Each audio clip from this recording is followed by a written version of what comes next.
hung out at. Ready? Ready, go. All right. Okay. Okay. Live stream. Here we go. Yes, let's do it. It says it's being recorded. Okay, Let's here see. we go. All right, Kristy, you get the floor. Hey, I want to thank everybody, first of all, for having me here. Kristy Campbell, Veronica, and Susan Long today. It's a pleasure to be here. Guess tonight we're going to be talking about a lot of Lyran technology, and anything anybody wants to ask me, feel free. I do have a feline panel here on the floor, so things that I may not be able to answer, I'm sure my counterparts will be able to, and let's go. So first of all, I'd like to introduce myself. My name is Kristy Wixon. I go by Asia Offworld. I am a Lyrian Katai from a planet called Malaqua. Now, Malaqua was in the Lyra Vega star system. It ranged between the 7th and the 9th dimension, and it is in this universe. That is not originally where the Lyrans, or we call ourselves the Lyrians, come from. We are outside of this universe. This universe is called Universe 0, so we actually come from Universe 1. And that is out of the universal domains. So there are other areas called universal domains where time flows in a different way. It doesn't even exist on certain domains. In those domains, and areas, there are an original species of Lyrian called we called them the elders. They were our elders, so that's what we called them. The Guardian teachings know them as the Ishan Nue, but they are actually the elders of the Lyrians, and they were the original founders of all the Lyrians. They came from a domain called Isaria, and in this domain, there was one constellation called Heptalis, and Heptalis had 7 stars, and each star was actually a soul. So these souls embodied felines, and they moved from one big major consciousness of a soul to 7 souls, and they would communicate with other beings in other parts of the galaxies. They were watchers, they were guardians, they were our elders. So if anybody wants to ask questions, I can get off on a subject, so feel free. Yeah, keep going, because I'm taking notes too. Okay, Yeah. so so let me take you a little bit then down from Isaria. So coming down through Isaria, all right, if you can picture the vastness of our universe, so we'll start there. And outside of our universe, there's many other universes, but there's a mega multiverse, and then we have an omniverse, and then we have super universes. Many super universes, or great universes within those super universes. And there is what we call the Great Central Sun. That is going back to an area that it is known for the creational process, or the creational hub in this universe. We call it Hanova, and it's the sub hub for the creational process of this universe. So a lot of things stem from there, although we are not it's not near us right now. We're kind of far from it. Throughout the years, Source wanted to experience beings in form.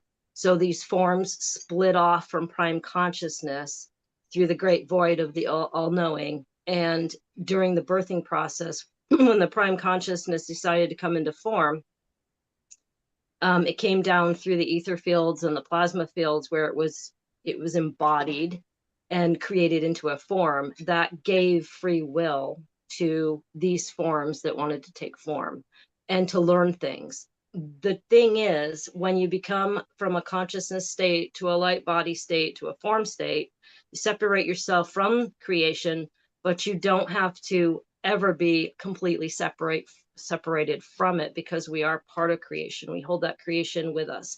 The original consciousness, the original template, the original blueprint, even with the DNA that we now have created, has been created to support a form, a life form. What happens is that through the processing, many souls have lost their connection to source down through the dimensional realities and interdimensional realities. So in like 70, 12D down to first D, they've lost that connection to source, even though they embody source in themselves, because we're part of creation. So we are creation. And that's what the Lyrans were intended. They intended to create a species that could stay connected to source and hold the original 12-strand DNA blueprint. And that was what they called the human race. It wasn't really human, it was human. It came from a system that was created out into the Lyra Vega system. It was part of the cradle of Lyra as well. That was the original seeding of the human race. So these beings were created, as many others were created all over. And focusing on the Lyrans, there was many planets in the Lyra Vega system. My planet was called Malaqua, where I lived for many years. There was an original planet out there called Casta, and Casta was the place that my species, my hybridized species called the Katai, were actually created. It was we were a hybridized race from the Ta'ali and the La'ani. So the Ta'al and the La'ani created the Katai. So there's many different species or races. There was a race called the Nor that lived out there as well, and the Irma. But the Irma were bigger. They were more muscled. They wore great armor. They were great warriors, and we were warriors too. But we were more of an anthro-feline race. We had softer fur and more of a human type bodies and features, where they were just like really, big and muscular and stuff. We had strength, but we looked more human because of our genetics from the other two races that were hybridized our race. So Because you had said that I come from the Irma. You do. Mm-hmm. Yeah. Yes, you do. The Irma were settled on Avion and Avion. Yeah, Avion. There were many planets that were settled in the Pleiade system. We ended up going to a planet called Taygeta later to actually have some of our cubs. And this was after the Orion Wars, because they were seeking out safe refuge there after the Shi'Akar came in and destroyed a lot of the planets. So yeah, the Irma are amazing. They're between about 9 and 15 feet tall. They're actually taller than the Katai. They're bigger.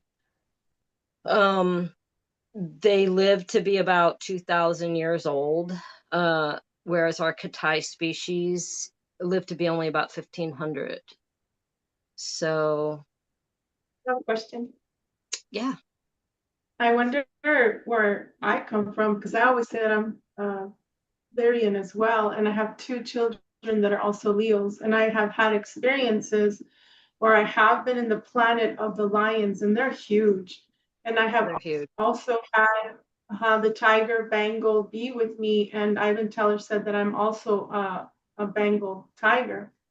I've also seen the Siberian tigers in my dreams, and one of the very really awesome stories that I have, and if I can just have like maybe 2 minutes, I'll explain really fast. Oh, yeah, go. Yeah. So in 2017, 2018, I had a dream where I was in a woman's home with long brown hair. She was older, maybe in her 50s, 60s. And then she had me come in, and then she turned into a young woman with the long brown hair, and then she turned into a humanoid lion. Okay, her features were soft, but she was a lion, full-blown lion, humanoid. Okay, and then her husband was there, and then they had a baby, and the baby boy had like reddish hair, was in a diaper, and the house turned into the outside, like a forest, and it was snowing. And I thought, wow, what am I doing here? And I told the man, I said, aren't you afraid that your baby's going to be cold? Because he's just wearing a diaper, no socks. Oh, he'll be all right, he said. And they were all, Lyran, humanoid lions. And then he opens up a warehouse for me, and he takes out, like, where you go to the rodeo and there's like the stalls to sit down or whatever you call them. And there's a bunch of shoes, like all kinds of shoes, hiking shoes, all kinds, but they're all white. And I didn't know who this couple was until I think it was 2020 or 2021. I met them online, and I just recently got back from seeing them there in Montana. And they are Mr. and Mrs. Snow. And right before I left the visit, there was, a bunch of those seats for the rodeo. He says, yeah, we have bull riding twice a year. And I said, wow, we have a rodeo here in Tucson also. But I just find it really interesting because when I said that, there was a vehicle in front of me, and he said, look, V, it says trust. And I'm like, what? And I'm still getting goosebumps right now because it's meant to be. Like, I have my dreams in the astral, which are memories pretty much. I always say I come from the future. Like, most of the dreams that I have, I'll say 85 to 90% come true. And then I'll meet the people. So it's a great honor to be here with you guys. That's really that story. I just kind of picking up the energy signature of the lions you were talking about. They just seem more Katai like, with the soft fur and the more of the the human features, the anthropic features. Do you remember like any of the planet that you might have been on, or anything that the sky or what it looked like? It was like a bluish greenish sky, and it looked just like the jungle, but the most of the lions were way above, and it was these huge rocks and mountain area, and it was just all planets of lions that they were like real lions. They had all the fur and everything, and I just felt like home. Well, that's amazing. I was just trying to see if maybe it wouldn't be Malaqua, but it doesn't sound like it's Malaqua. There are millions of planets that are very close together, especially in the Lyra Vega system. And in certain sectors, there are fire planets like ash planets. One race is called the Ka'ashta. They're the original fire cats. They don't really live far from Vega Prime. And there's our planet was out there, Malaqua was out there, but we had 2 suns, we had 3 moons, and we had more of a purple and magenta colored sky. So when the sun setted and everything fell, on the land, everything was really purple and magenta. And so that was beautiful. Yeah. But there are so many planets out there. Avion, I believe, was called Egoria at one time. So there are so many systems within a system or within a sector, and then we call it, it gets confusing. But when you get so many feline planets next to each other in one area, you can have, you could have hundreds of planets in that one area. I know I've been in Vega Prime as well, but anyway, go ahead, Kristy. Sorry. How would they get along? Like if they was all in a meeting, and so how would you see them all getting along, all the different races of the cat people? They get along fairly well. Cats are, they hold a high honor amongst their houses, and an integrity, and it's bred into them, it's installed into them to hold that honorability. They are beings of light, so they actually harness a lot of light. They work with crystal tech. When I was on Malaqua, I learned how to do light sculpting, so I could take my hands and I could actually create light from them, and then I could actually sculpt things with the light, Oh, wow. which made a Merkaba for the very first time, and I was so excited. It actually worked. Yeah. Things have been, they're all alchemized. We use alchemy. Even our, so, and I will tell you, I wanted to tell you one thing. So back home on Amalaqua, there was a temple, and it was called the Alabaster Temple, in the living library. And so our records were held within that living library. We had a specific stone called the Hearthstone, and that was where the information was kept into. There was also a beautiful garden. We had many beautiful gardens. We had stone circles where a lot of the alchemy and a lot of the, our ceremonies were performed.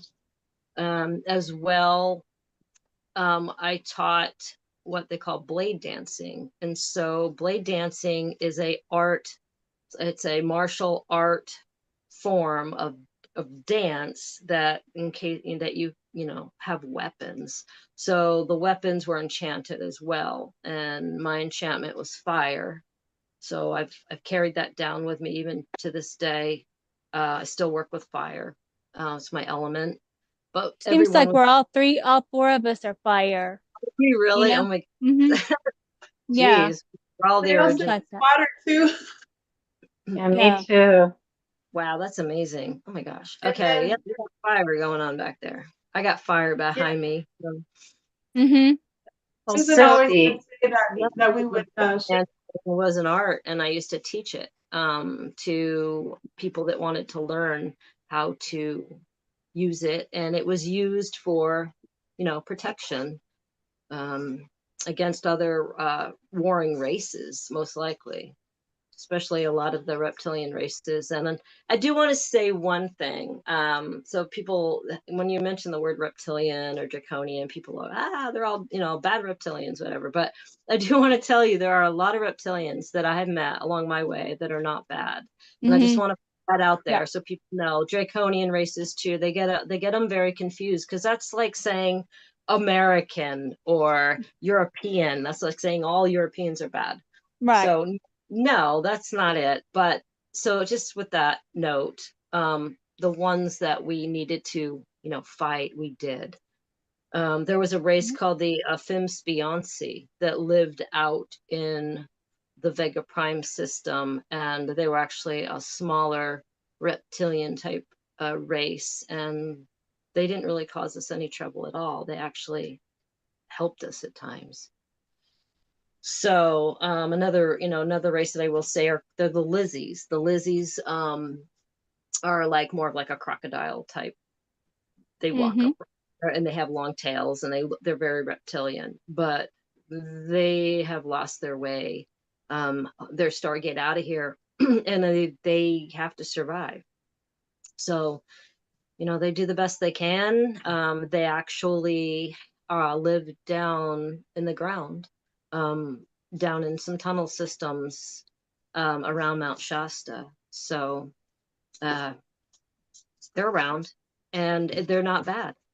So people, feel their energy or start to communicate with them, and they're pretty cool, actually. I mean, I wouldn't go, in there if you don't know them Yeah. personally. Because they could be real grumpy. They can. They'll be like, "Who are Mm-hmm. you?" Yeah. Mm-hmm. So they're not really like these big bad reptilians like everybody else thinks. So I just How want to do put we that. tune into the cat people? Like just the name is hard for me to tune into, because it's so different than what I'm used to hearing. So it's like I need to. Do you in your book will you have that listed, like the names of the places, like that kind of thing, so we can Oh, see? where all the felines come from, the Yeah. different. Yeah, Mm-hmm. I can do that. I'll be listing a lot of Lyran information. Yeah. Yeah. Yeah. Because that's to pin it with it, like what they kind of look like or their characteristics or something with that, you know, to that would help people find their species or race more, I guess, since there's so many, though, That's you very know. true. It's a very good Sorry. idea to do that for people. Yeah, that sounds good. Remember Kristy, when when I you're was telling talking, you? I wanted to ask you about the golden light. Were we using that for healing? Because a couple years ago, I was working on a client that had a home invasion, and her psychologist sent her to me, and I was pulling this golden light after I was done Reiki, and I cover them in that, and it's like living, and I just Uh-huh. leave their face out like they're in their sleeping bags like that, and I was pulling it down, and she says, "Are you putting golden light into me?" And I said, yes. And I kind of just stepped back because I was like, you can see that? She's like, yeah. But then I was also told I used to do this fire dance that would make people go crazy. And you're the only other one I've heard talk about that. And I was wondering if it was a Lyran thing. Was there some kind of weird erotic thing we do that would make guys go crazy and kill Yeah. each other, basically?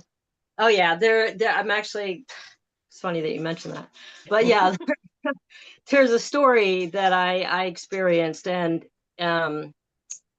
it goes way back to part of the creational process for our species. There was a planet that we did, and it did not even on a planet, but we were on a fire and like ash planet, but within certain areas of creational domains, especially when creation was being created back, like I'm talking in the early, mists of everything. When we were all in Lyran forms at that time. There were dances that were done by the Lyrans, the more of the anthro felines and the tigers, the leopards, the lions, the tigers, the black leopards.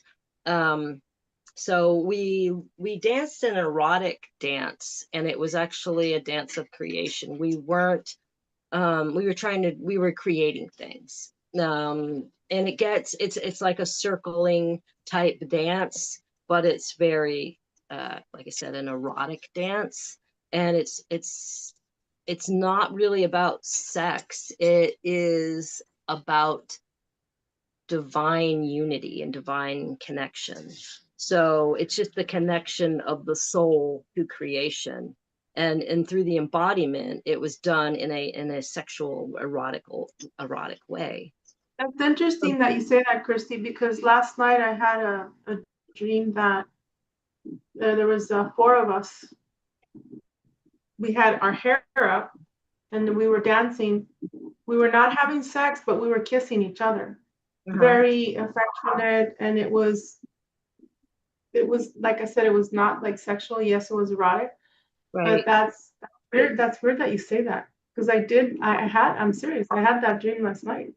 So intimacy doesn't have to be sexual, obviously, but the anchoring in of the frequencies that you are bringing down or bringing up, or intertwining with whoever you're engaging this with, it's that tantric. It's the tantric energy, the holy energy, if you will. It's that divine energy.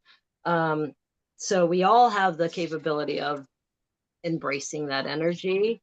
Unlocking it and knowing how to use it properly is a whole nother thing.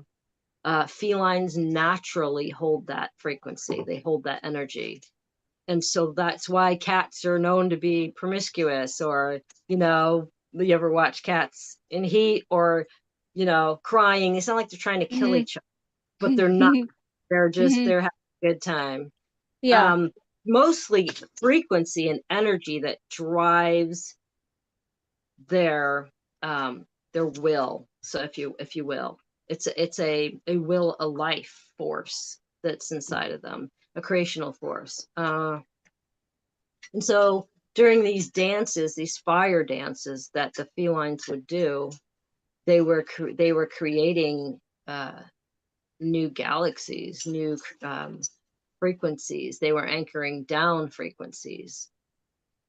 It wasn't wasn't what it looked like. Sorry, Kristy. What it is we were bringing down the blue argon, and that comes from the sun, and that's what they use blue cona Right. technology for the secret space Right. program. Right, So right. that's You we were. Yeah. If you have the ability to use all of your feline abilities, you can use them for whatever you need them to.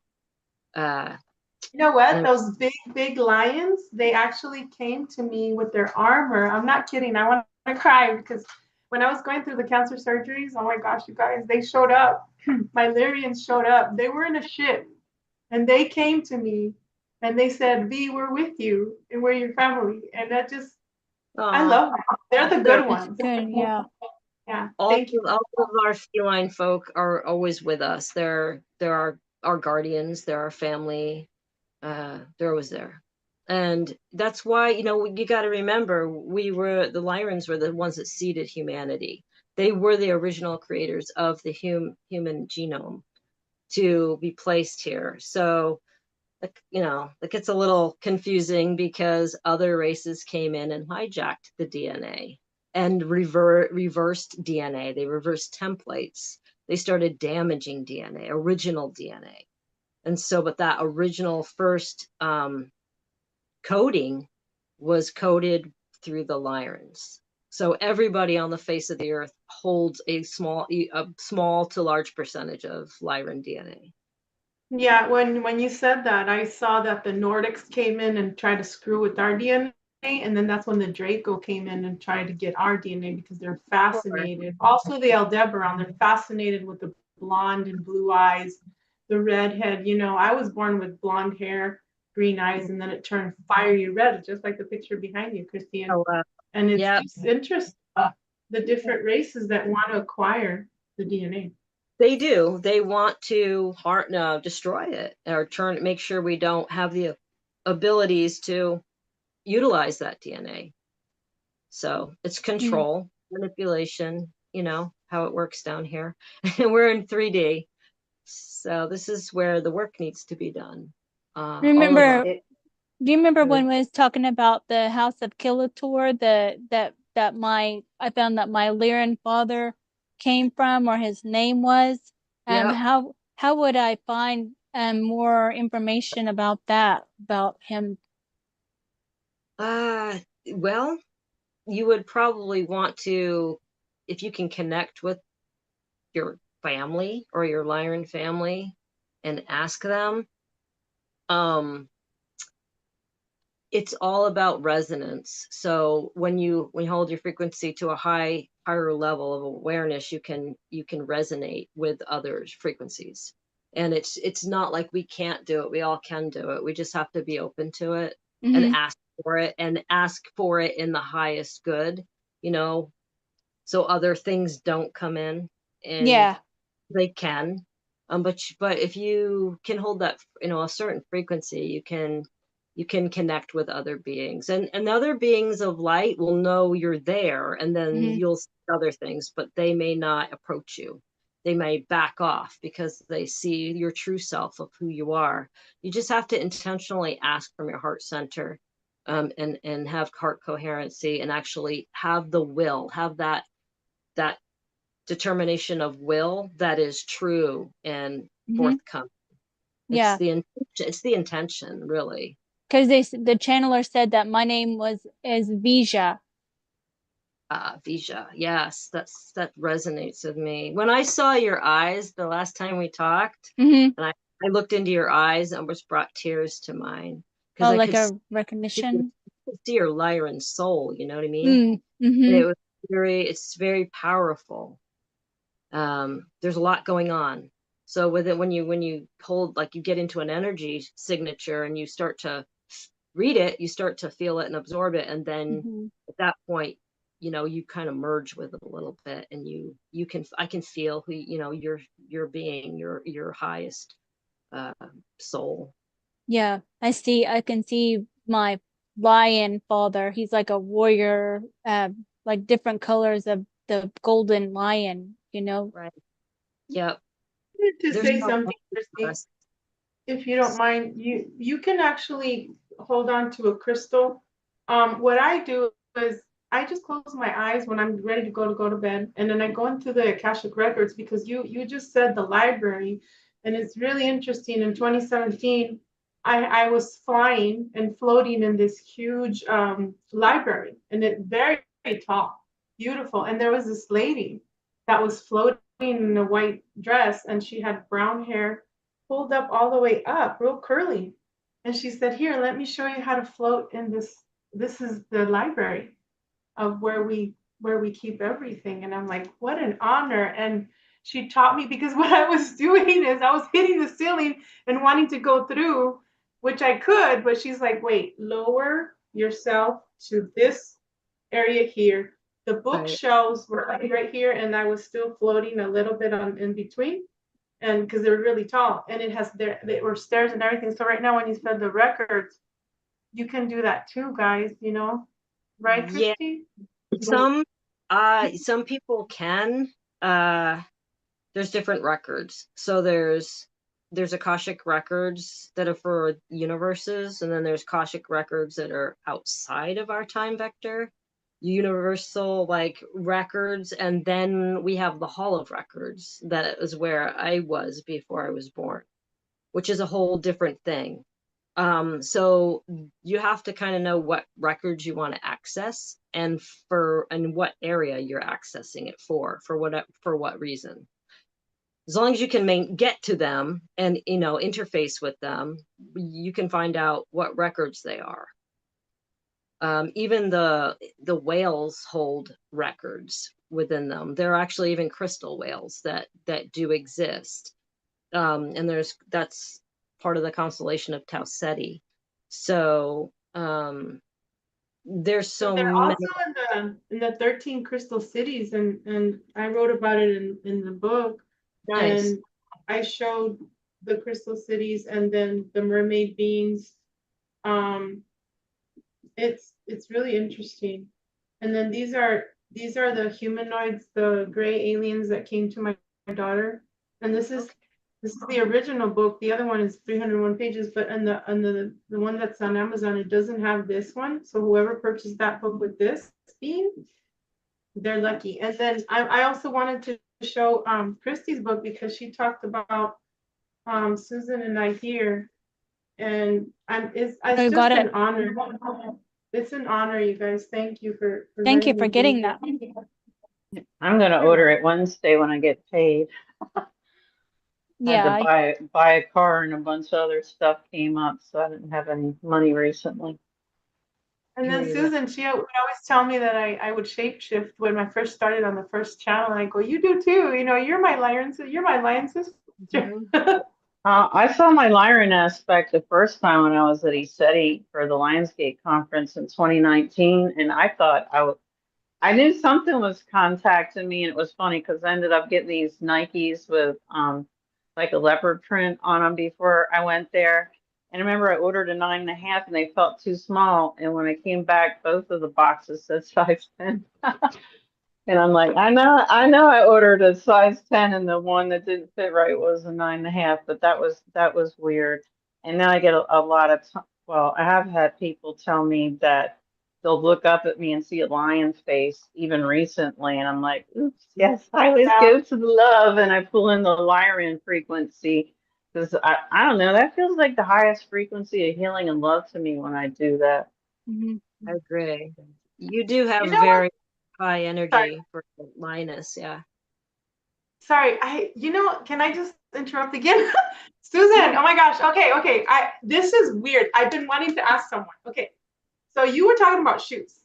Well, when I went to Savannah, and this is before I knew that I had cancer, but I didn't know like how many surgeries I had to have and all that stuff. And I went to visit a friend, Mary Ann. She made a tiger. I had ordered a tiger purse from her, and she said, "Veronica, I knew I was making it for someone, but I didn't know it was for who until I met you." And she invited me to go. She paid for everything. So I went over there, And she even gave me my tennis shoes where I wore with the Hulk. I don't know if you guys remember that I was putting all kinds of wild Hulk videos because I dressed up like the Hulk. It was Halloween when I got there, my favorite, time of the year. Yeah. And then she actually gifted me Nike, for Nike, there's these like real tall, high top shoes. I forget what they are. Air Force One, I think they are. Yeah, my son's like, oh my gosh, she actually gave them to you, mom. And I'm like, yeah. And she painted them green and they were white. Well, they fit perfectly. And then yesterday I was like trying to wear them so I can go to the gym and they wouldn't fit. I told my son, what's going on? Like I even unlaced them. So I don't know. What do you think? It's shape shifting, right? It has to be. Yeah, your foot grew bigger. I Mom's, know. The Hulk, She-Hulk. yeah, you're not pregnant, are you? Because my feet would grow with every pregnancy. No, not in this, but I was used over there. We're on the flip side for the breeding program. So I gotta ask you girls a question. Do you have any extra ribs or extra like bigger ribs on the bottom? Because I have extra ribs that are like they're a Lyran feature, and sometimes you have an extra bone there underneath. It's Well, they did take out my lower left lung in Okay. January, and I can feel my ribs. I could feel like it's still very painful, but Yeah. uh, it was like in the way, I guess, of my body. So Mhm. the lions have an extra rib. They all the felines have extra ribs. An Uh, extra floating rib or an extra rib? You yeah, got me feeling mostly that's what. bones, and they're big, like round. Mine are big, round, like Yeah. knobs. They come back Mm-hmm. around, and I they're felt them. so when we're fighting, we have the extra Yeah. protection in our I rib have cage. big I know, bones. I know my ribs are really, really strong. And Kristy Wixon, real quick, Asha, I guys, I felt her ribs because I met her, and I'm like, we just fell in love right away. Like we knew we were sisters. We knew we were in the SSP. We started talking, and she was doing all her wand, and I have a video on her on my channel if you guys want to watch her. She's fucking badass. She's my like, Yeah. Thanks. but That was my she's like, here, feel my ribs. I'm like, ooh, I feel it. I go yeah, feel that. yeah, who's teaching me? Mm-hmm. Hmm. That was Oh, pretty good night.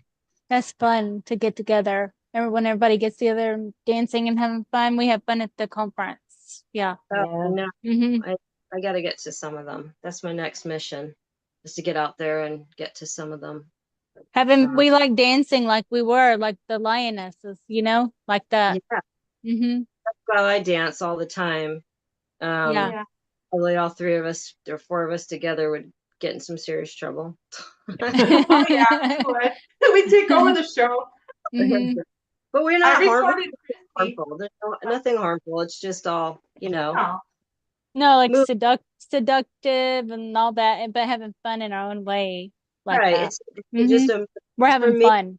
movement and rhythm of, the music is the sound frequency is what drives us. It's what Yeah. keeps us in our place, our connection.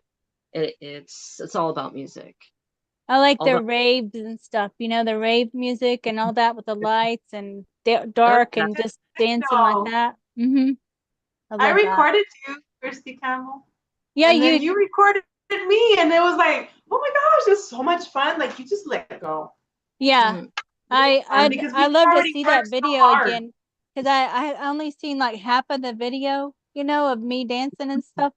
So if you still have that, I'd love to have that copy again of that. It was so fun because the Adam was dancing like he came out from the DJ booth and then Veronica was dancing there too. And I knew his energy was hyper. So I knew it was going to impact her.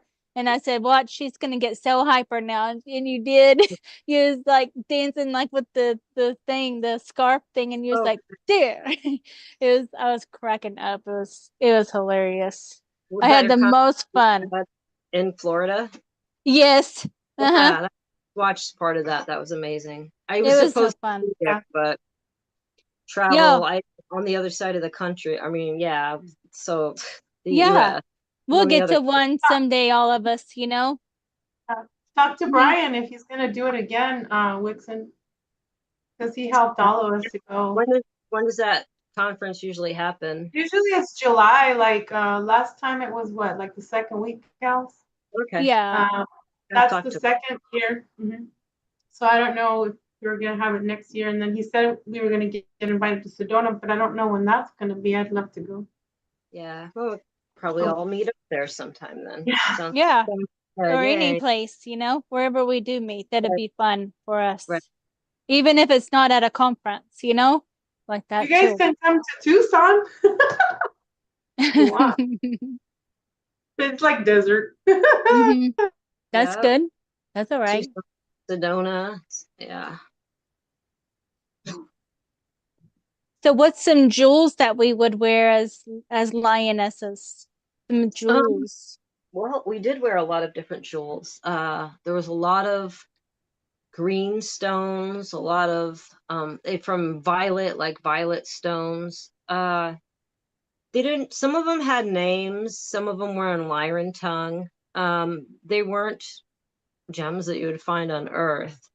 They were had more of a crystalline structure to them. And Like more from they were, asteroids. yeah, they were faceted differently. There was a thing called the Kyrium crystal that we used a lot, and it was like a base crystal, and from that crystal you could actually create other crystals. So from the structure of it, the makeup of it, I wanted to mention, since you said that, there on my planet, when I grew up there was a crystal seed tree that we had on our planet Malaqua, and it had little tiny crystals that grew off of the tree. Wow. The tree was anchored like almost like a tree of life. It was anchored down into the planet, and there was what we call the eternal thread. So the eternal thread came through and would anchor down into the planet. It was the life force of Malaqua, which all different planets have different, either they have a sentient a being that they are, or they're not. Some planets don't have that. They're just an embodiment of solidness or structure, but they don't carry. Not all planets have like, if you will, an entity or a sentient being. What But would be some of our roles that we would have? Like, what was your role there? Like your work, or what did you do? Oh, on Malaqua? Can I answer? Can I just say one thing before you guys move on? Because it is about the plants. Okay. So it's a crystal. What I was on a planet where you know how they do the whole Christmas thing here? It's the red one here. What's it Yeah. called? The poinsettia? Well, Right. in Mars, when I was in Mars, I saw the white poinsettia looking down to me because I was looking up on the ground. I was already like half of my face and my body was blown out, and they were just what's her name? Forgot her name. What's her name? She's in Canada right now. She picked me up on her ship and then took me to my family. So, but I was watching the beautiful, they were crystal clear and they were white. And in the middle, they had this, like, it looked like a dew, but it was actually crystal. And it was two of them in the middle, and they were speaking to me like telepathically. And they were saying, we're protecting you while you're waiting to get picked up. So I thought that was really interesting that you said that. That's really interesting. There are crystal spiders that live on Mars too. I don't know if Yes. you've encountered them, but they are there. So Yeah, people don't. they're Some nice. people- Some of They them are are nice cute. to me. I Yeah. like spiders. They're my favorite. Yeah, Okay, I'm kind go of ahead. partial to arachnid races. But anyways, this seed tree that we had, we called it the giving tree, because it would give to you things. And you could pick a crystal, and we used to put them in our mouth, and then we could breathe underwater with them. So they were a little wow. breathing apparatus that we would just put in our mouth and dive, and we could, be down there for a good hour. Oh, I know, it was a lot of fun. There's also AI underground. I have seen under the water the very beautiful blue like Kristy has behind on one of her wolves. It's that kind of blue, and then there's purple, white, pink, and yellow, and black. They have artificial intelligence also under there. But there's these species of beautiful just plants and the whole like the sponges are blue, most of them that I saw, and purple. They're amazing, you guys. And they also have the AI with them, which is also the crystal technology. And There is sentient AI, and it's also, there's mechanical AI and sentient AI, but it's comes in both forms. So what I mean is, like, a species like like the Lyrans could create, they could use that technology and use it for, you know, positive things. And so it's just how it's constructed, how it's created, from what matter it's created. Because so a lot of the reptilian races that use a lot of the AI use it from dark matter, and it's created out of, you know, darkness, and a lot of density in it. There's a lot of, yeah. So the magnetic overlay that is used, you know, it's just how it's made. And so just because it's AI, if it's made correctly and used in a positive manner, it's not a bad thing. But it's the intention that is behind all of it and how it's created You're that right. make for, you know, good for us or bad for us. Because there's like tons of AI millions and millions of years ago, and it's just now being brought down to this dimension and used here. But unfortunately, there's a lot of dark AI too. So you have to be able to differentiate between the two, and for what reason that it needs to be used for. Because it can be pretty, you know, amazing if Yeah. it's used the proper way. What did you say your work was, like working and stuff? Oh, well, I was a blade dancer, and being on Malaqua, I was a teenager, but I was teaching blade dancing in the Alabaster Temple. Oh, nice. That sounds fun. So being a warrior, Mhm. I was a warrior. The Katai, actually, we were kind of a rogue feline race that split off from some of the other Katai, and we just kind of wanted to be the ones that did something about a lot of the Warren races, that wanted to fight, wanted to go out there and do something. Not to say that it really did a whole lot, because in the end, we really got our ass handed to us by the Reptilian Empire, and the Black Sun entities. So, but we were the ones that didn't want to give up, and we wanted to keep, you know, defending our territory, defending our planets, because they were Mhm. being overrun, they were being taken over, they were being destroyed. During the Orion Wars, it was just a horrible time for a lot of us. Do But you that's what. think that timeline replays? Do you think we some Lyrans relive it, like they create a thing or something like that? There is a so we are everything that ever was, will be, or is.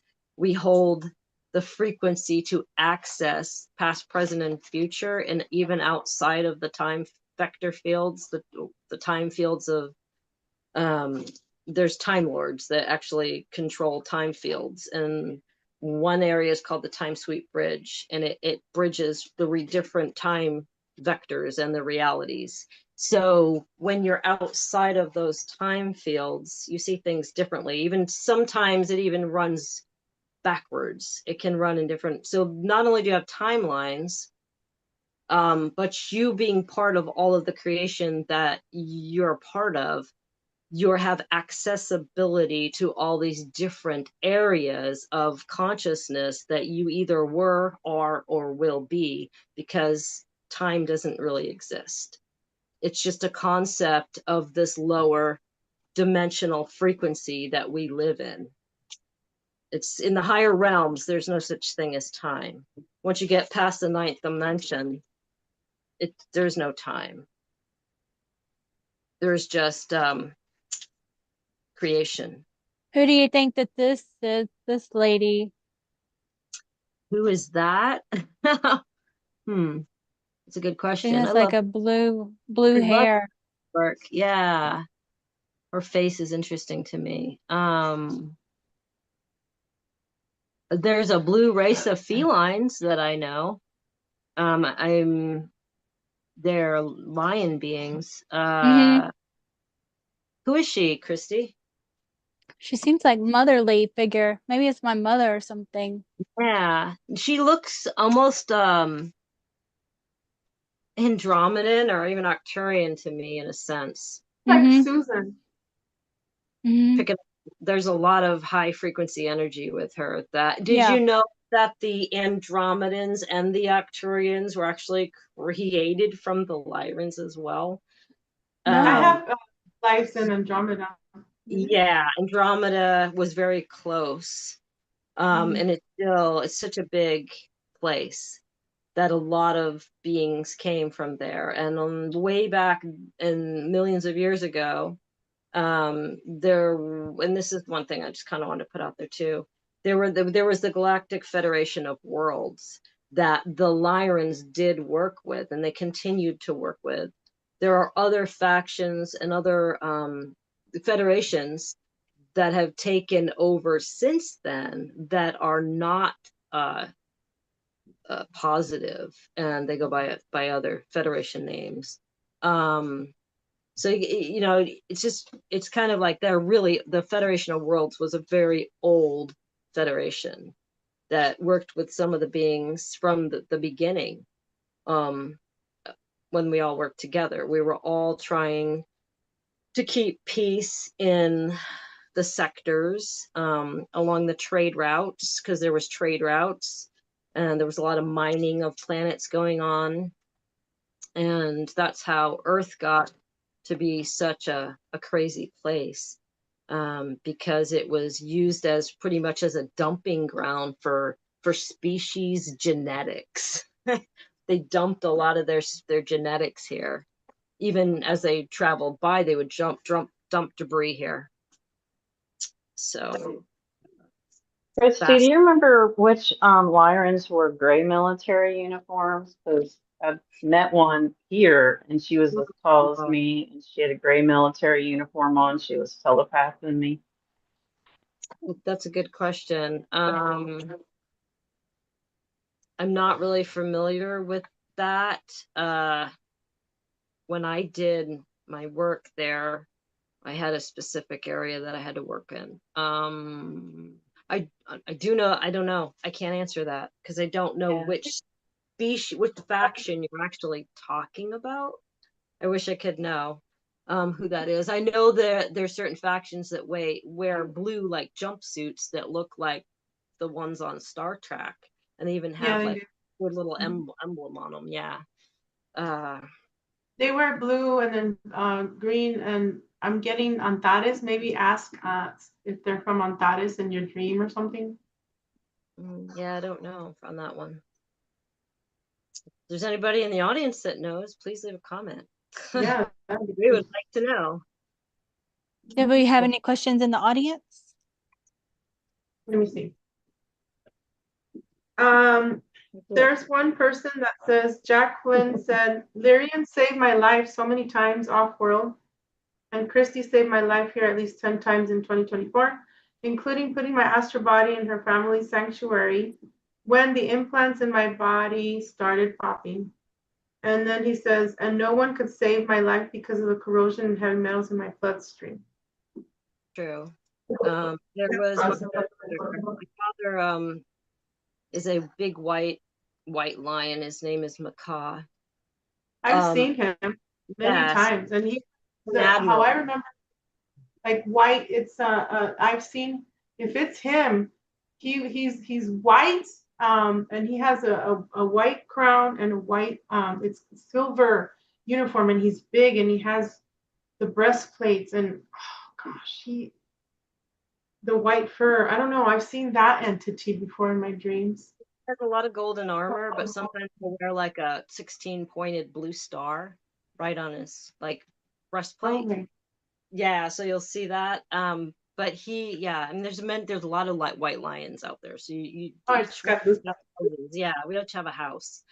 So the House of Macaw is my house. But there's a thing called a zephyr wheel, and the zephyr wheel was planted in the heart center It's a crystalline object that is a star. It's a star chart, but it's also a tracking device. It's like a GPS system, and it was put in to keep track, monitor, and it has healing technology too as well. So there's a lot of that my family works with, and I don't always know what they're going to do. Like, they may just come up and be like, well, you need this or you need that, or we're going to do that to you. And I'm like watching them Well, going, okay. that's interesting, Mm. Kristy, because when I had the PET scan, which it was horrible because it had like the radiation that I didn't want. But after that, they did a heart scan and they had to extend it because the guy said, "Oh wait, your heart seems to be like hardening." And I'm like, "No." And then he says, "This is weird." And then he had to inject me with some kind of fluid. He told me what it is. I forget what it is. And then he says, "Okay, you're okay." And I go, "Well, why are you doing the study?" "Well, if you need radiation or chemo, you'll be okay with that." I said, "No, I refuse the radiation and chemo. Hell no." But that's really interesting. Like, I've had 32 surgeries, going on 33, and they just can't explain how I'm still here because, I have titanium. I'm pretty much, they took my colon out, they put it back. They don't know how I'm still hanging on. I said, "It's our star power." And we have our implants, and the implants, yeah, you're right. Some of the Lyrians did put it in, some of the Draco did as well, and some Grace. So some of it is good for our healing, but then we have to be careful because who can biohack our bodies and then pretty much short circuit us or our heart. So we have to be careful. They also can mess with your bladder because we have the overlay in our heart, our bladder, and in our mind, in our we're born with they implant the back of our head once we're born. They prick our little feet when we're born to make sure that that's us from the star galaxies that we're coming from. So we have to always put shields up, like protection. That's what I encourage everyone to do. Always protect yourself. Oh, definitely. Shielding is always a good thing. Learning how to access your abilities, which people can learn how to access their abilities. Your DNA has to be turned on a certain amount to be able to access it. And that's part of why, I don't know how to say this. I like to work with light therapy.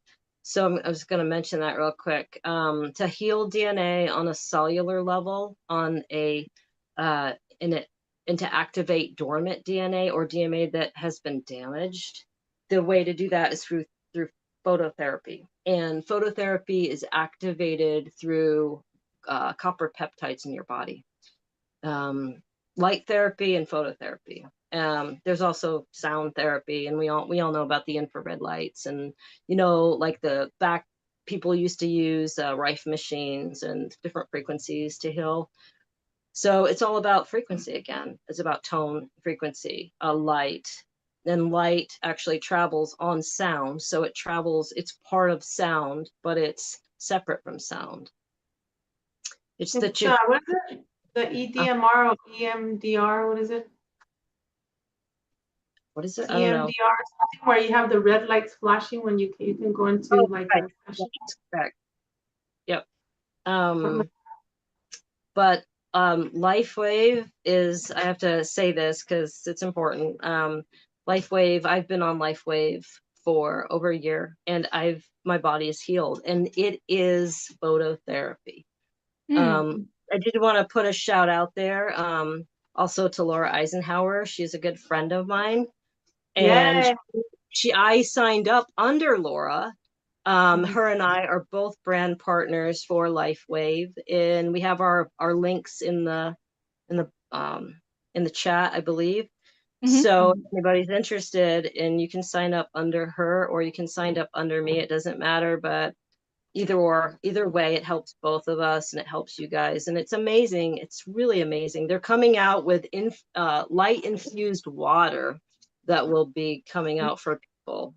A water machine, and it's extreme. It's expensive, I will tell you that, but apparently heals you on a cellular level, and just heals your DNA on such a high frequency.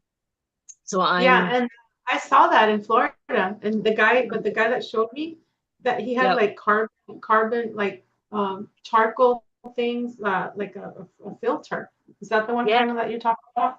Yes, it's Yeah. it's like infused water, because water holds memory, and you Yes. can activate it, or infuse it to have it used as a catalyst to heal you. Even if you're drinking a cup of water and you want to heal your body, your words can put healing into the water, or use crystals or whatever. Don't use a stone that's not not meant for water, but use something that you can put in there to amplify it, even some salt, or and talk to your water and tell it you Oh, yeah. love it, that you would like for some healing from the water, and drink it, and it changes Oh, yeah. everything in it. Yeah. Yeah, you can even go like this and then get your star power going and clear So clear you're the water for sovereignty. Yeah. Can you feel it? bringing up your chi. Yeah, all of us Yeah. have life force. We all have the prana and the mana, and work with that as well. If you do Kristy, Reiki, can I give you a shout out, because after I met you, you said, I was told the ribbon of truth lays upon you as your feet once bound can be freed, set forth unto the mighty one of the serpent green dragon of the deepest sea. You wrote this for me. I Laid remember. within the tides. Do you remember? Laid within the tides of change. You now hold the keys to life within you, and victory remains your side. Come forth unto thee, Holy One, set your scepter down. Only now you can stand in pureness as you take your proper stand, green dragon by your side. Love will be your guide. So thank you for that. I just want to say thank you. You are so welcome. That came to me when I was with you, and I had to bring forth the message. So thank you for sharing that. It's been a while since I've heard it.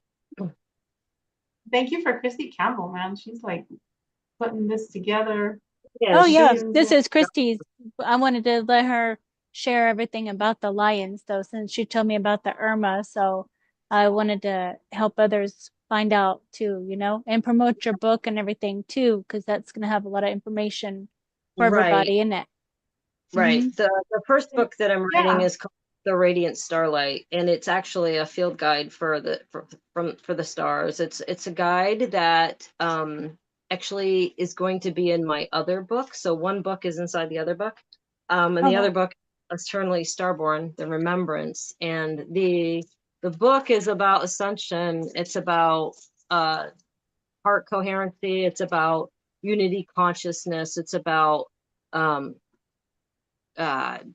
love, really, and how to love ourselves, how to love each other. And we are all doing the work. I mean, I'm still doing my own work, my inner work, working with my inner shadows, how to take what you're learning down here and actually try to make it reality, manifest the good part of yourself. And it's not easy. It's really not easy, but it's accessible, and we all have the ability and the capability to hold these frequencies. When we hold these frequencies, they anchor into the earth, and they anchor into the ley lines, into the grids, into the nodes, and activate different things that the earth needs for her ascension process as well. Because as we ascend, the earth needs to ascend with us. We all have to ascend together, and it's all frequency and tone. It's everybody talks about light, and light is great, but sound, it's the sound is what anchors in the light. If you remember, of ever hearing about the great I am, and the Om, the hum, the cosmic hum of creation, that is the tone of creation. So out of the great void of all knowing came the Om, the hum, the creational song. That was before even light existed. And then light was what rode upon the sound. And through the sound and the light, that was where, you know, everything was brought down into form. It was the first beginning part of form being created. So Yes, and I'm also going to share on the chat when you and I were on after I met you I in remember Oregon. Okay, that was fun. that was fun. Let me show you the drawing I did. Mm. Ooh, My goodness, that is so beautiful. right. Wow. I love your light language too. A lot of light languages come through, and I identify with a lot of it. Mm-hmm. There That's what is I do best is try was like a scribe or something. Like I must be like a scribe. yeah, you are. She would write like stuff on my arms when we were Yeah. in Florida. So I'm Mm-hmm. grateful for that. Like all Yeah. that. Mm-hmm. A sigil. Oh, Yeah. Yes. And then yesterday I started writing on myself, and I'm like, oh, I miss Kristy writing on me. I'm like, I'm gonna I write on know. myself. So yeah, write all this kind of thing I all the want. time. I can't wait to get mine. Get Yeah. yours to.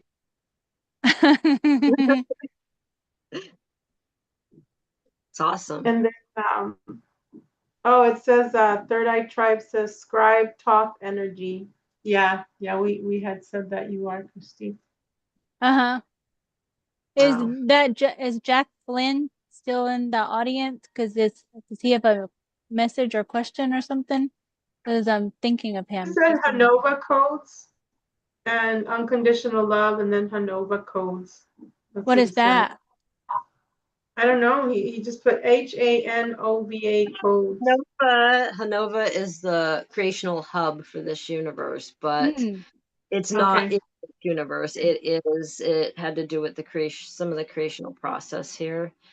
Hanova is one of the super universes of creation, and it's the original focal point for all of the universes.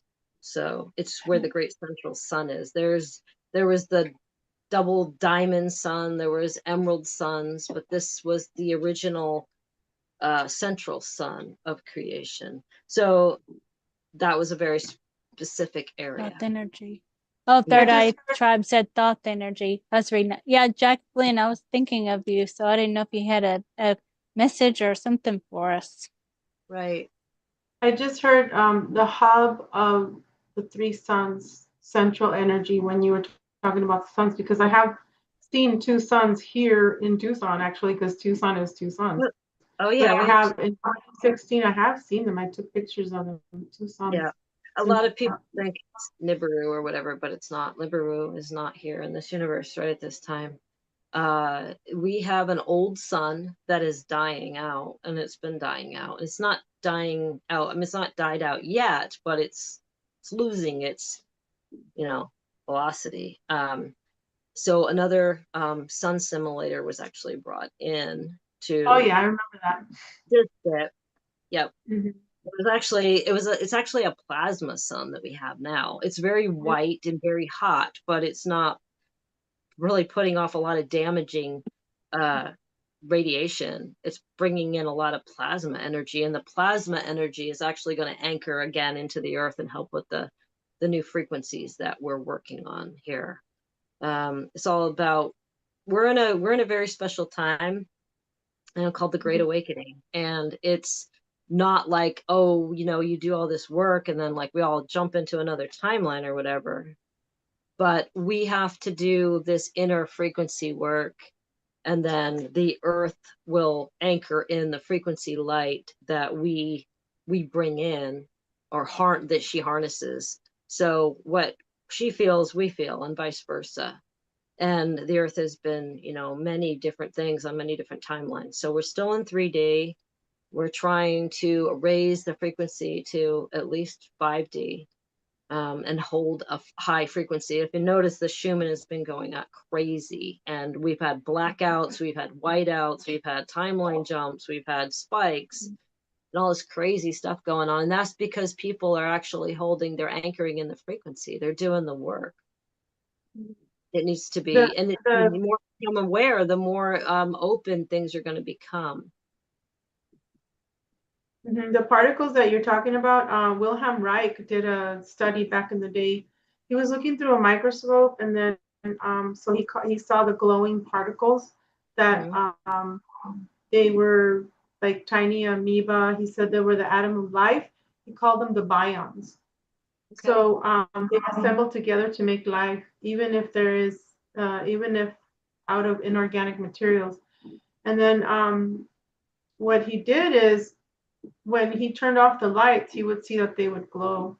So what he did one day is he took the bions out of the room, of the black room, while they Right. were still emanating light. So Wow. it's very interesting. Yeah, they That's did glow. that's what I call bioluminescence, you know? Yeah, I was gonna say, That's were they what we are. bioluminescent? Yeah, sounds like it. Mhm. That's amazing. That's great. That's When you interesting. have different elements that are, scientific, down here we have a dense atmosphere, so we have a lot of molecules in the air, a lot of like water in the air. Even in our, even though we may have ions and neutrons and different things happening, there's a lot of fluidity. So these things actually activate quickly. This planet was meant to be a water planet. Yes. From the original stage of Earth, which was actually called Tetra 19, in her first dimension one, her first stage of creation, she bumped into the second D, which was actually Tiamat. And so in Tiamat form, she was huge, and she had Mhm. 70% plus oceans, and that's where the original like water serpents were created into. Hmm. They were keepers of this earth. Mhm. Like a water dragon, kind of like uh, something like that. there are kind of, yeah, they're water dragons, but they were called Horses too. They're the horses, the water horses as well. There's two kinds. There's the hippocampus, Mhm. and then there's what we call the kelpie. And the kelpie have a little more of an attitude. Mm. Yeah. So, They do. oh yeah, the I see hippocampus. them here. I see them in the air too. Like if when the wispies, I call them the wispies. I made a short video today live. I call them the wispies, but they're also called the jellyfish, but they're not fish. They're just like jelly. Anyway, today when I filmed it toward the sun, I saw one of the seahorses. And Wow, sometimes I'll see the whales. Like if I call them, they'll appear. So that's they're awesome. just beautiful, beautiful beings. Some of the times they do call them tag-alongs because they do come from under the water and they will tag along to like a UFO or a military craft, and then they'll take information up. That's what the Uh, whales do. They'll yeah, take information up. they're gathering Interesting. information or sending information, communicating. There's a lot of, Everything yeah. is sentient. Oh, Everything. definitely. So, Everything is sentient. So how do so we have. people activate their angelic DNA to it says a lot of people carry unactivated angelic DNA, surface planet radio said. So how do people activate their angelic DNA? Okay. Well, first of all, the chakra centers in your body hold a lot of magnetic frequency and a lot of chi energy. You really kind of need to do some of the work here physically, and it's physically and spiritually. So you can work on your body by doing meditation, doing breath work, doing get visualization. A lot of that stuff sounds silly, but it's really important. Grounding, learning how to be in communication with your body and how your body works, because it all works on a magnetic frequency. Once you learn how to control your magnetic frequency in your body, and it becomes a vehicle for other things, for light, for sound, and then consciously you can learn how to activate certain centers in your body. And again, I'm going to say it again, another physical thing is phototherapy. So it does activate DNA. It heals the body. It turns on DNA that we didn't realize we had. Um, So it's a combination of a bunch of things.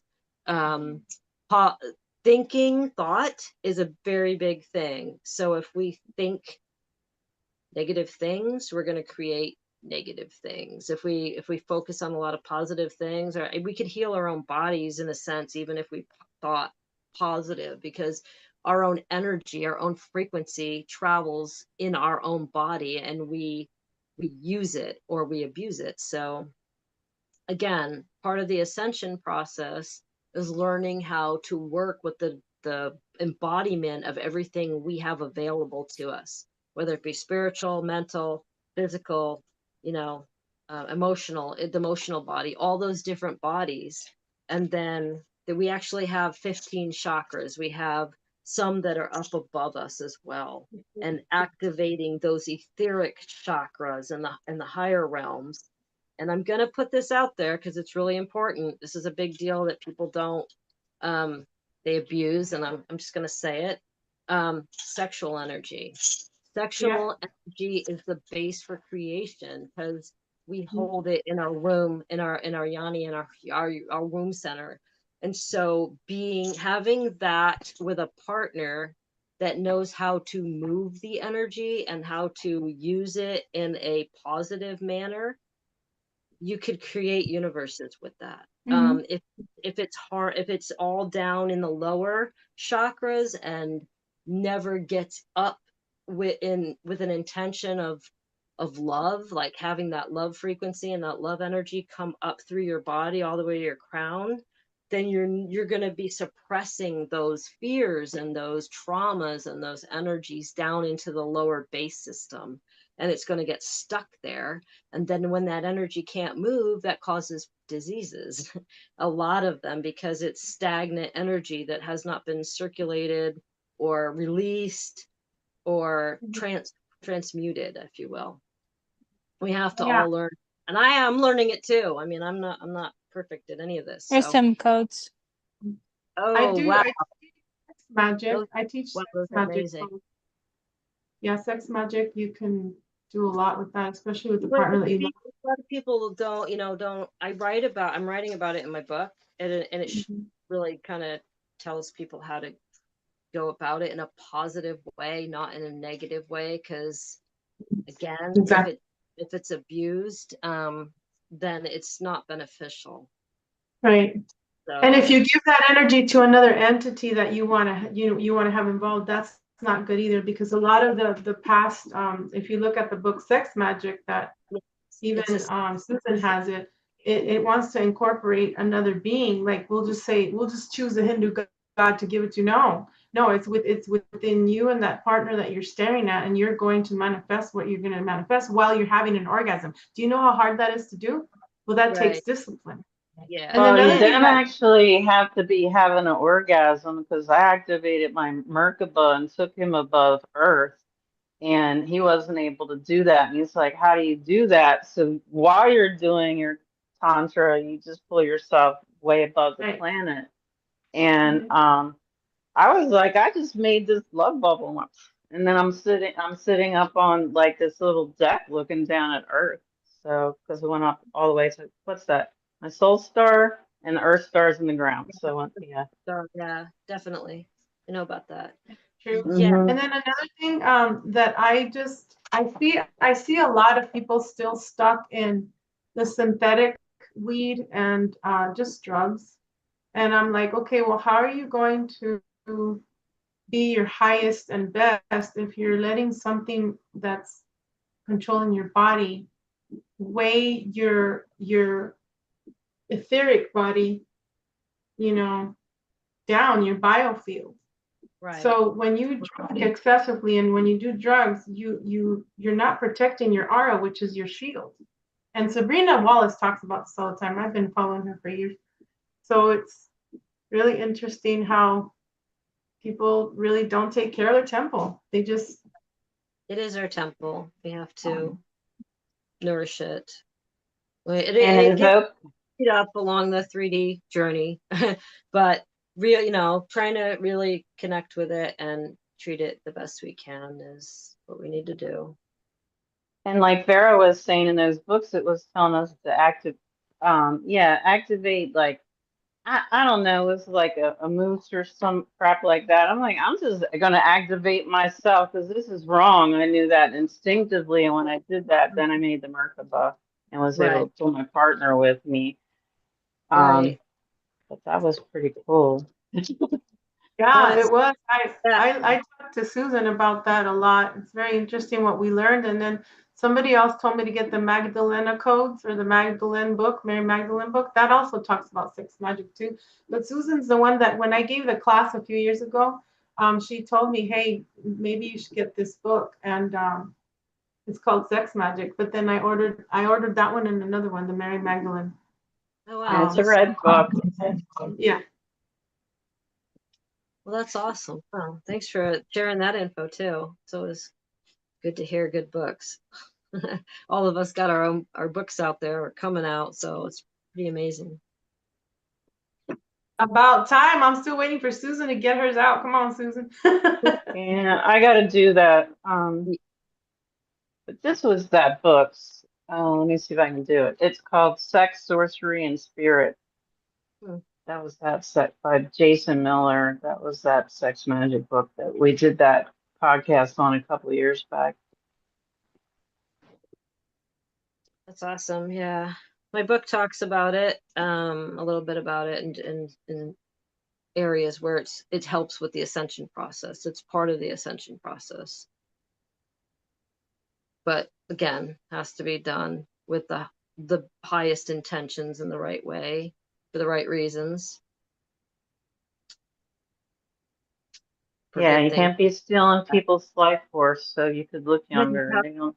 Not at all. Mm-hmm. Nope. I'll behave. I'm not saying anything. Yeah, and when I don't know if people know this, but when you engage with multiple partners, which is not advisable, you carry their their signature with you, their energy signature, because you become quantum entangled with them. And then There it is. you can hold that energy up to 7 years in your energy field. And you take on everything they've taken on and vice versa. So you have to learn how to cut cords, how to release energy, how to, let some of that go. And it's not as easy as you think, because it does affect your aura, and your aura's colors will change depending on, what you have trapped within your field. So Yep. That's why I recommend y'all go celibate like I did. I What have about to. these? See, I keep Some more sending codes. shit to them. I keep writing Ooh, all I kinds love of stuff. that big thing in the middle was really cool. I like the one on the bottom. It's like a balancer, the balance. That's Oh. great. The That's our balance of energy. It creation. must be, huh? Then it's interesting. Don't you think that is our energy? When I'm writing, I'm just tuning in to what y'all's voice and everything too. You're Yeah. tuning into that frequency Mm-hmm. and writing down, because some of the codes that you hold up, I can't, I feel like a whole cluster of them has like one download or that I'm getting from it. So this bunch of stuff, like in one area, just all of a sudden goes down, and I get like a download from it, but it's an energetic mode. There's no words involved in Right. it. Mm-hmm. Yeah, you And I can kind of feel it. get I can that. feel it. Get a lot of that coming from you. Mhm. I do delegate in the high court systems for my Lyran family, being that I'm part of I'm actually, my dad requested McCall that I hold a seat in the high courts, where I see a lot of other people there. So there's a lot of like intergalactic species that are delegating what we call star delegations in their treaties of peace, in a sense, or sovereignty.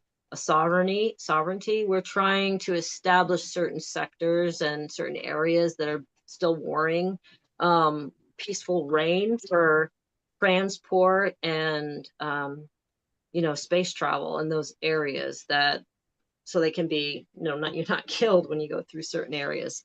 Certain stargates or certain trade routes they're still rogue factions that travel on some of these areas, and to be safe, you know, there has to be it's time for the warring to stop. It's a lot easier said than done, because some of these species just don't understand that and they don't want it.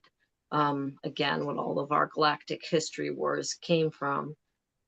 But without saying that, these delegations still do go on, and they're intergalactic. Some of the intergalactic meetings, or some of the, you know, we have high court systems that actually different species come in from the different, like the Siren High Council, the Lyran High Council, the Andromeda Council, the Plating Council, or, you know, some of the chancellors, even from Venus, and they delegate on what is the best way, but we delegate in light language. So we have a translator, and some of it's translated that I can understand. I can't understand every species language. So others will delegate, and they will come up and be translators for their species. And then we go back to the debating again, and then it gets all, you know, written down and, you know, calculated and all that. So This must be something here though that kind of feels like it's when you're saying to oh yeah, wars and stuff like that, and kind of maybe that healing or so. that actually, the one in the middle, and it comes down to the one I think on the right side because the camera's backwards. This way, Yep, this and one. then the one, yep, and then the one down underneath it. Those are both frequency codes. The ones on the bottom with like the notes and the spiral, those are a frequency code. So there's a lot of frequency code here. So this is about movement. There's a lot of movement here. And it's almost like telepathic movement to delegate stuff. It's not verbal at all, so it's all coming telepathically, and the movement is what's important through different species. I can see some of that in there.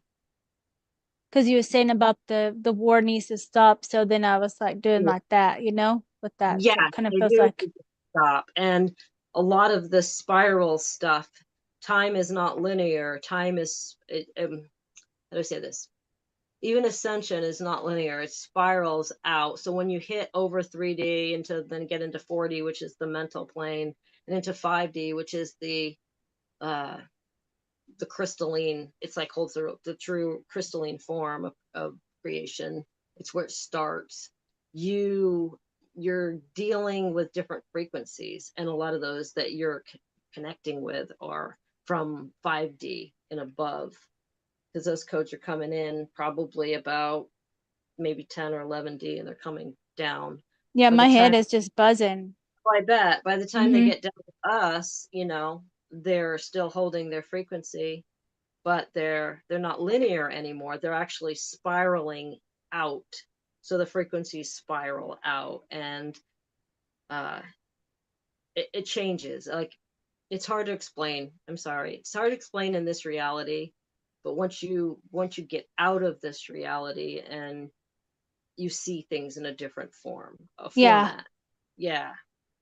It just kind of comes to you too, because it's more telepathic of what you just know what it means It, too. it is. Just so if you hear a song, I'm a kind of music incarnate here, but if you go into the music and you hear a song and you hear chords and you hear tones and notes, you see creation happening on those frequency bands, on those chords. They create something, and that chord, that length of that chord will hold that frequency for so long, and then that out of that comes another creation and another, you know, you can actually see music creating. The frequency of that sound creates things, and it creates something this, you know, direction or whatever, or it can destroy things. It's a movement, it's fluidity, and all of us have that within ourselves. We have the fluidity of creativity. We all hold that creational force of tone and sound and notes, rhythm. It's all harmonics, and harmonics is celestial. All of it is. Like this kind of from here. Oh yeah. Oh wow. That's that there's wow, there's a lot going on there. Sorry. There's a Yeah. lot. Yeah, that's good.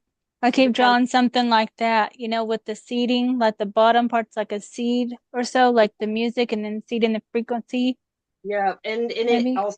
it also can absorb into other things. So you can take like a sound room, you know what I mean? It's actually you're keeping that frequency within that volt and within that parameter of the area that it's in, where it's not escaping into another domain or reality. You're controlling the sound frequency.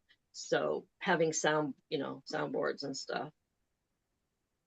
Well, I'm do all you want to, we've about been going an hour and a half. Do you want to leave the listeners, the viewers, a message or anything? And then we're going to continue doing this, like if you want to do it like every other week or every month or something like that, just kind of whatever you're wanting to do.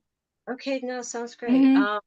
I think the most important thing in the world at this time is love. And I'm love that is pure with pure intent. Because if we don't love each other, we don't learn love, and not just saying I love you, but actually learning how to express the meaning of the word into a full, I don't know how to say it, embodying that frequency and actually anchoring it into each other and into the world, the earth, because that love frequency, that's what we need most importantly here.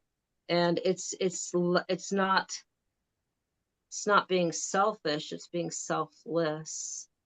And we all, being human beings or even hybrids or whatever we are down here, we're a mixture of a million things, to keep that frequency harmonized here and keep it anchored in. I think that's actually the most important thing we could do right now for all of us. And that means when things get really hard, and I've walked away from things too that were really hard, because you get the fear, you get the ego, you get the those things that come in.